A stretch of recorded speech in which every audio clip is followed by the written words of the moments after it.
조희대 대법원장을 둘러싼 정치 공방이 이어지고 있습니다. 더불어민주당은 조 대법원장의 거취를 압박하며 결자 해지하라고 연일 촉구했는데요. 국민의힘은 지라시 정치 공작이라고 비판했습니다. 국회 연결합니다. 문수옥 기자, 민주당은 오늘도 조 대법원장에 대한 압박을 이어가고 있네요.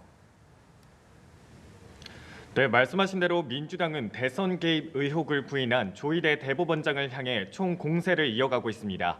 정청래 대표는 아침 회의에서 조 대법원장을 둘러싼 내부 비판과 국민적 불신은 스스로 자초한 일이니 깨끗이 물러나라고 쏘아붙였습니다. 비상계엄과 서부지법 폭동 사건, 윤석열 전 대통령에 대한 쥐기현 판사의 구속 취소 결정 때 분명한 입장을 표명했다면 사법부 불신은 없었을 거라고 지적한 겁니다. 이어 지난 대선을 앞두고 대법원이 이재명 대통령 공직선거법 재판을 파기환송한 것을 언급하며 비판 수위를 높였는데요. 발언 듣고 오시죠. 왜 그때 그렇게 이재명 후보의 선거법 파기환송을 번개꿀에 콩 거먹듯이 빨리 해야 했는지, 지금도 같은 생각인지 입장을 밝혀야 한다고 생각합니다. 다만 김병기 원내대표는 라디오에 나와 조희대 대법원장 치하에서의 재판을 우리가 믿을 수 있겠냐면서도 조 대법원장 대선 개입 의혹에 대해선 가장 처음 꺼내든 쪽에서 해명하셔야 할 것 같다며 거리를 뒀습니다. 민주당은 내란 국정농단 전담 재판부 추진 의지를 굽히지 않고 있는데요. 정 대표는 내란 사건을 맡고 있는 재판부가 법관 증언과 일반 사건 재배당을 검토하겠다고 밝힌 것에 대해 이미 늦었다고 지적하며 이제와 찔끔 재배당한다고 면피가 가능하겠냐고 반문했습니다. 전현희 최고위원도 내란 국정농단 전담 재판부 설치법은 무너진 사법 신뢰를 회복하기 위한 특단의 조치라고 힘을 실었습니다. 민주당은 조 대법원장이 당에서 요구하는 공정한 재판에 대한 응답과 조치가 없다면 입법으로 드라이브를 걸 수 있다고 경고했습니다.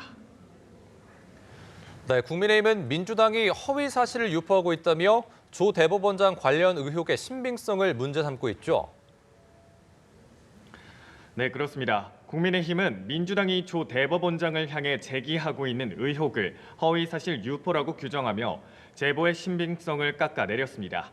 송원석 원내대표는 원내대책회의에서 검증되지 않은 제보를 통해 마치 중대범죄가 드러난 것처럼 호도하고 있다고 비판했습니다.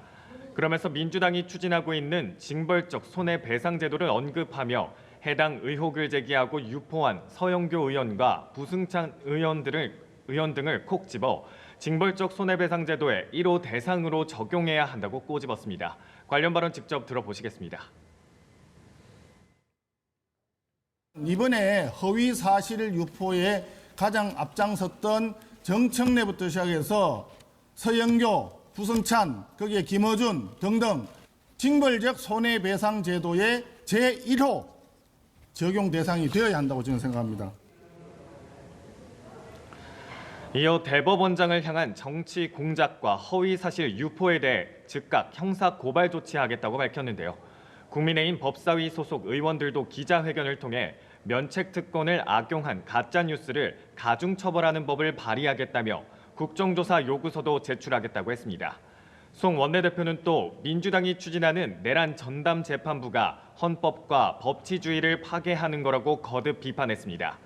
국민의힘은 특검의 압수수색에 대해서도 연일 반발하고 있는데요. 특검 수사를 야당 말살로 규정하며 전국 대응 방안을 논의하기 위해 오늘 의원총회를 열었습니다.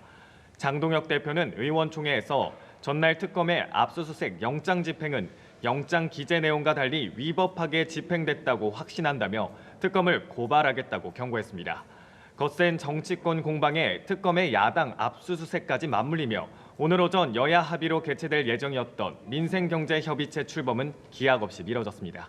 지금까지 국회에서 전해드렸습니다.